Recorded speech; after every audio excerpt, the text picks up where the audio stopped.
Hello guys, welcome guys. How are you? I am Sunil Prajapati. Radiated study का आपका स्वागत है गाइस।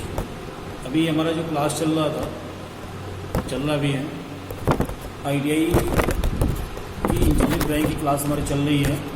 लेकिन उस इंजीनियरिंग ड्राइंग की क्लास के साथ साथ मैंने जो है आपके कॉम्पिटिटिव एग्जामिनेशन की भी क्लास मैंने शुरू किया है। आज पहला क्लास होगा और जितनी भी हमारी जनरल कंपटीशन है, RRB, NTPC, group D, UP triple SC, UP लेखपाल, ईपीपी आदि जितने भी कॉम्पिटिटिव एग्जामिनेशन हैं, उन सभी एग्जामिनेशन में मैथ जरूर आता है और ये कभी साथ छोड़ने वाला नहीं है। ऐसा नहीं कि हम किसी भी कंपटीशन में बैठ जाएं और जितने भी डी और सी लेवल की जितनी भी सारी वैकेंसीज हैं जनरल टाइप की, चाहे वो एसएससी की हो,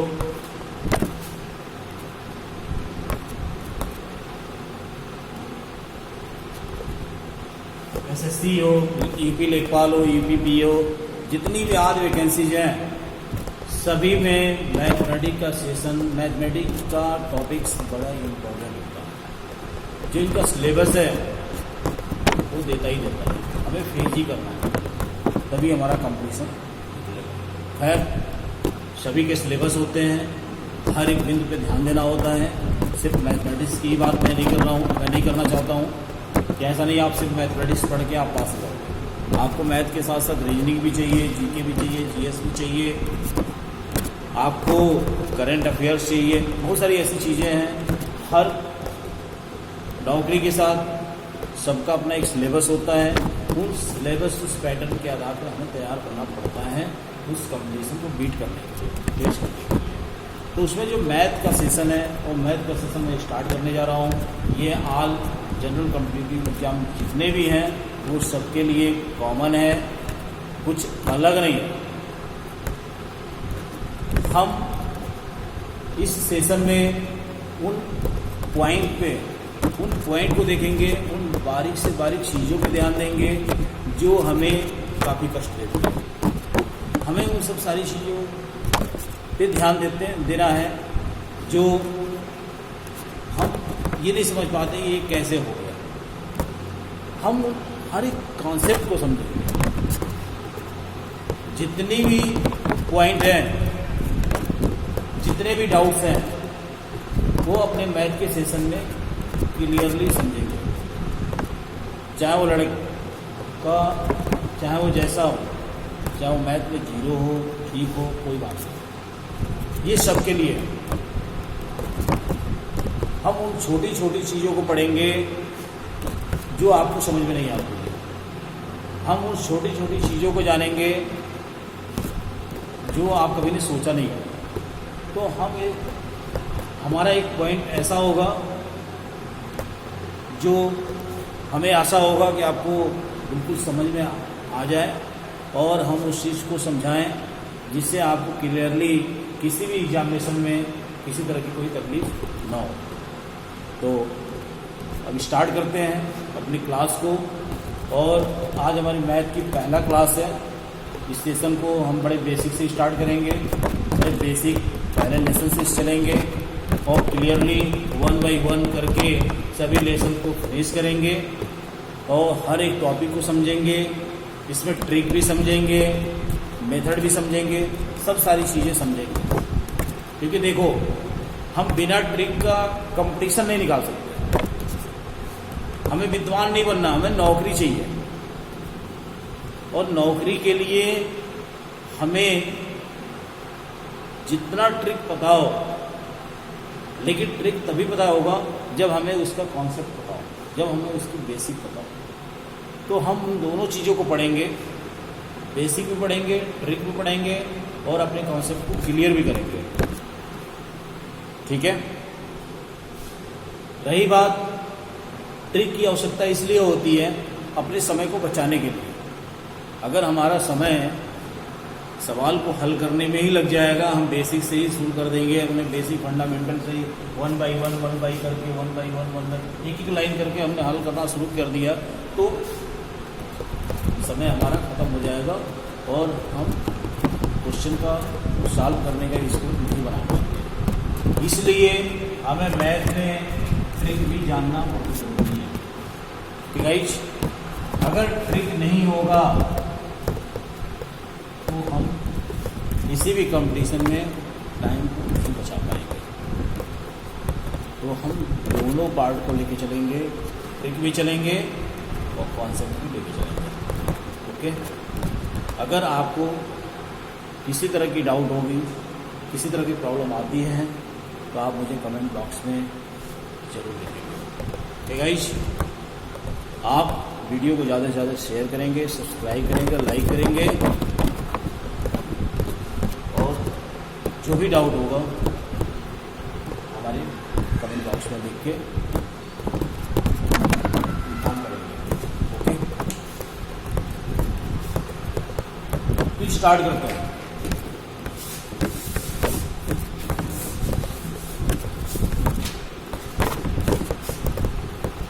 पहला जो हमारा सेशन होता है मैथ का वो होता है सिंप्लीफिकेशन।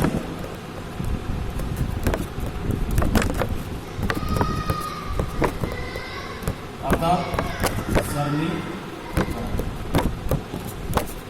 देखो, जो हमने स्टार्ट कर रहा हूँ सेशन, ये कंपटीशन के साथ साथ, कॉम्पिटिटिव एग्जामिनेशन के साथ साथ जो लड़के ITI फर्स्ट ईयर में वर्कशॉप एक सब्जेक्ट होता है, वर्कशॉप कैलकुलेशन एंड साइंस, तो जो हमारे ये कॉम्पिटिटिव एग्जामिनेशन के जो सिलेबस होते हैं, जो चैप्टर हैं, आप मोस्टली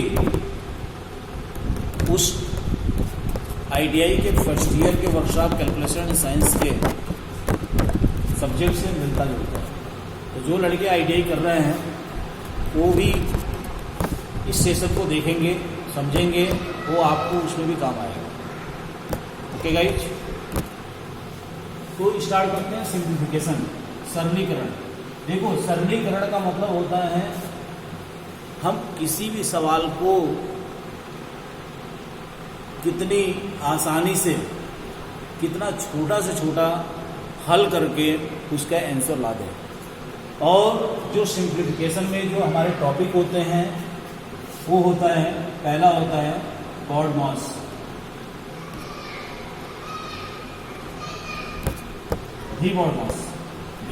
BODMAS। दूसरा होता है आपका डेसिमल।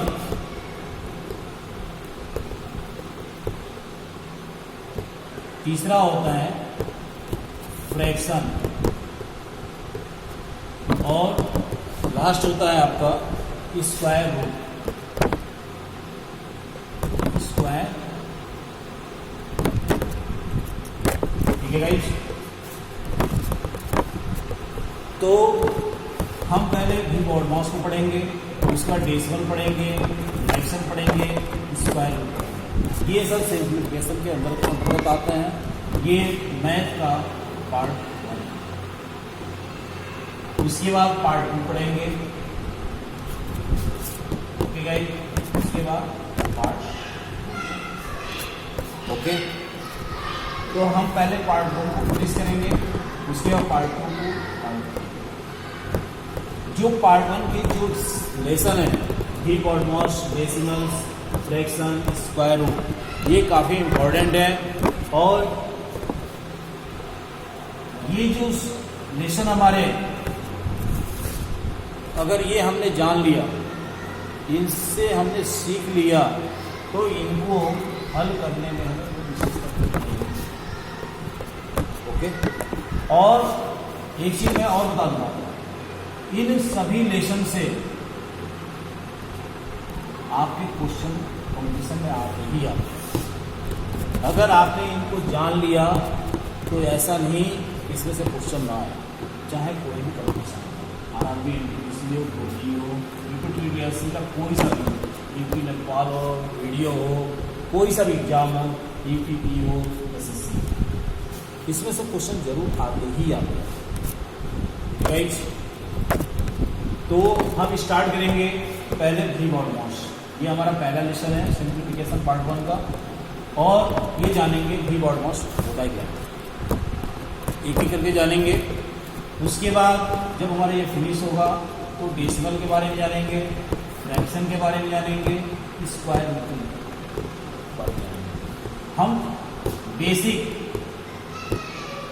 कॉन्सेप्ट के साथ साथ हम ट्रिक भी जानेंगे, ट्रिक भी सीखेंगे, क्योंकि ट्रिक भी जानना बहुत जरूरी है। अभी मैंने बताया जस्ट, ट्रिक इसलिए जानना है कि तो हमारा समय बचाएगा।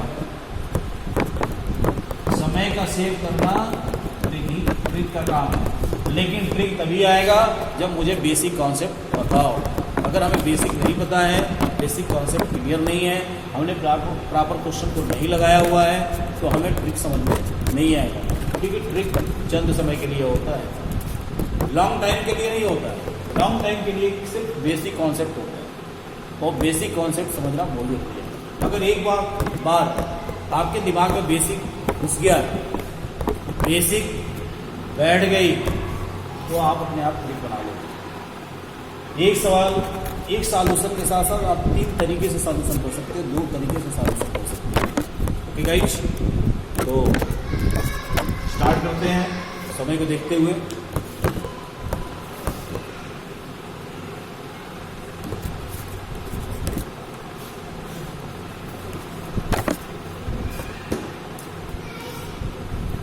पहले हम देखते हैं भी मॉड मॉस होता है क्या, भी मॉड मॉस,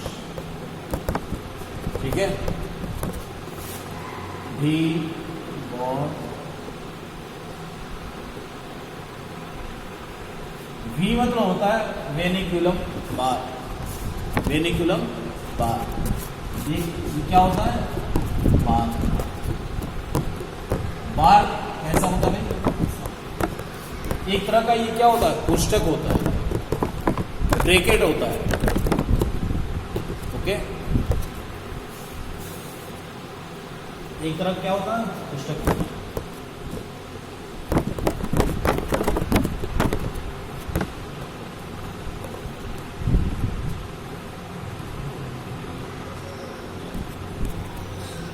अब बात आती है बी।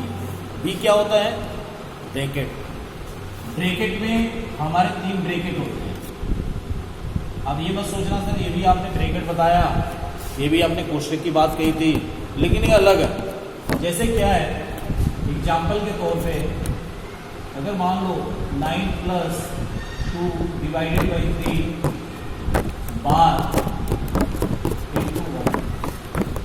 तो ये क्या है, बार है।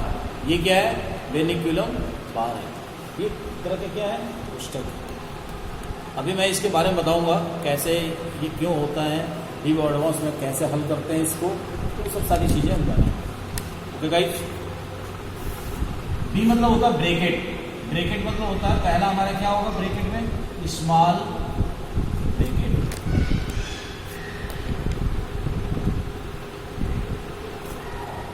स्मॉल मतलब छोटा कोष्ठक।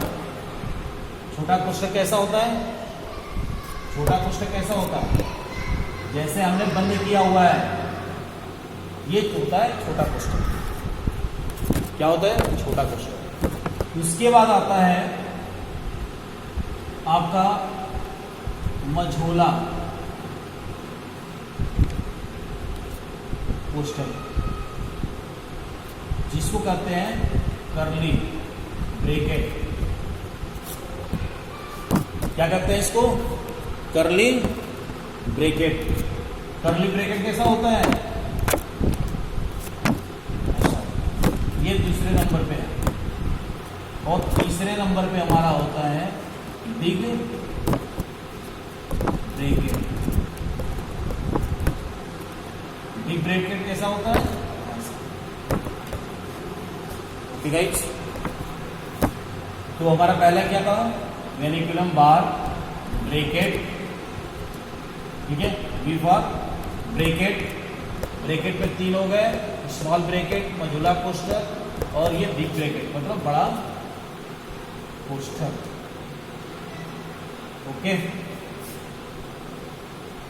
उसके बाद बात आती है ओ।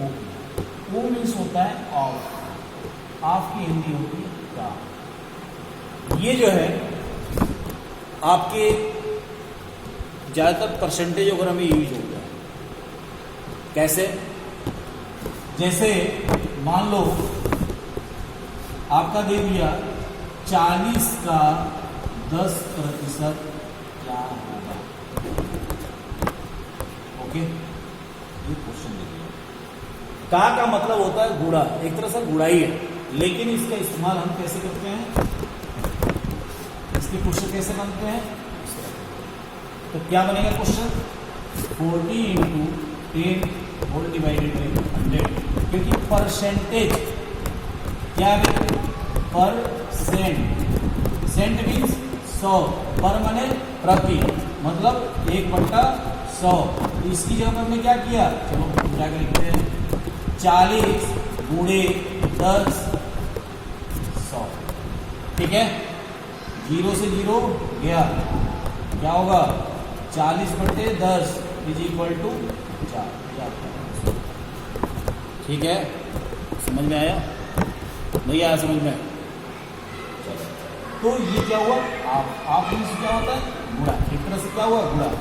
डी मतलब डिवाइड, मतलब भाग।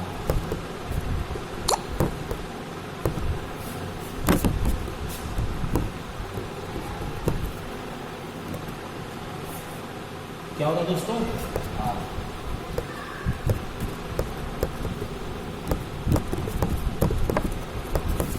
ये मैंने कवर किया है जिससे मिक्स ना हो, कंफ्यूज ना हो। यह मतलब होता है मल्टीप्लिकेशन, मतलब होता है गुणा। इसका मतलब होता है एडिशन, मतलब जोड़। सब्ट्रैक्शन मतलब होता है घटाव या हटाना, माइनस। ठीक है, क्या होता है, माइनस, हटाना। अब देखो आपने क्या समझा कीबोर्ड माउस को, पहले होता है रेडिकुलम बार, उसके बाद bracket, of, divide, multiplication, addition, subtraction. अगर आपका सिंप्लीफिकेशन में क्वेश्चन आता है तो हम पहले स्टेप वाइज ही हल करेंगे, बिना स्टेप के हम हल नहीं कर सकते। अगर हमने इधर का उधर से शुरू कर दिया, बीच में शुरू कर दिया, साइड में शुरू कर दिया, बिना मतलब इस ट्रैक के अनुसार हमने नहीं चला तो हमारा आंसर गलत आएगा, सही नहीं आ सकता। ये पक्का है, आपका उत्तर सही नहीं होगा। कभी कभी क्वेश्चन में तो क्या होता है, जो हमारा गलत आंसर आता है वो भी दिया होता है ऑप्शन में, और हम करके चले जाते हैं और लगता है हम सही है, लेकिन वो सही नहीं होता है, क्योंकि हमने वी बॉर्ड माउस के हिसाब से चला ही नहीं। जब चले नहीं तो हमारा आंसर करेक्ट तो होने ही वाला नहीं है, और हमारा क्या होता है, गलत हो जाता है, और हमारी स्कोर कम होती चली जाती है, और नतीजा क्या होता है, हमारा रिजल्ट बनता ही नहीं है। ओके गाइज, तब हम एग्जाम्पल को लेके चलते हैं। एक एग्जाम्पल लेते हैं, आप ये समझ गए होंगे, इसी क्रम से चलेंगे। एक एग्जाम्पल लेते हैं हम, चलो दिखाई दे रहा है, हमने लिया 56 divided by 4 divided by 1 divided by, इसको हल करो। ओके, इसे हल करो, कैसे हल करो। और ये ध्यान रखना, ऐसे क्वेश्चन में हल करने के लिए हमें लेफ्ट टू राइट करना पड़ता है, मतलब बाएं से दाएं। ये नहीं कि हम दाहिने से बाएं आ गए, ये नहीं कि पहले छोटे वाले को उठाया हमने काटना शुरू कर दिया, बिल्कुल नहीं। अगर ऐसा करोगे तो आपका आंसर गलत आएगा, बिल्कुल गलत आएगा, क्योंकि ऑब्जेक्ट में जो ऑब्जेक्टिव क्वेश्चन होंगे, जो आपके ऑप्शन में जो आंसर होंगे वो इधर का भी होगा और इधर का भी होगा, और आप गलत हो जाओगे। ठीक है, तो हमें किस तरह के सवाल करना है, बाएं से दाएं। ओके, तो गाइस हल करो। 56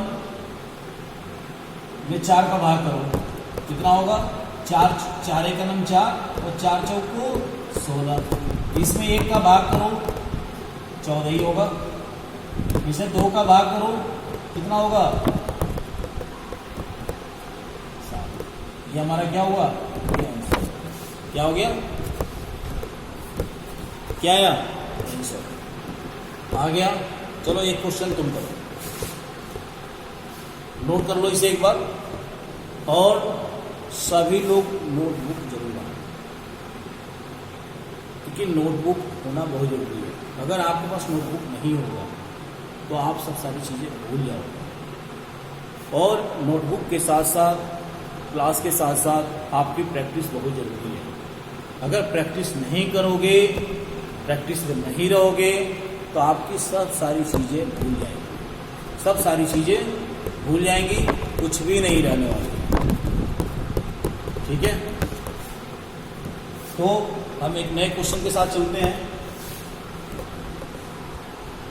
हल करो।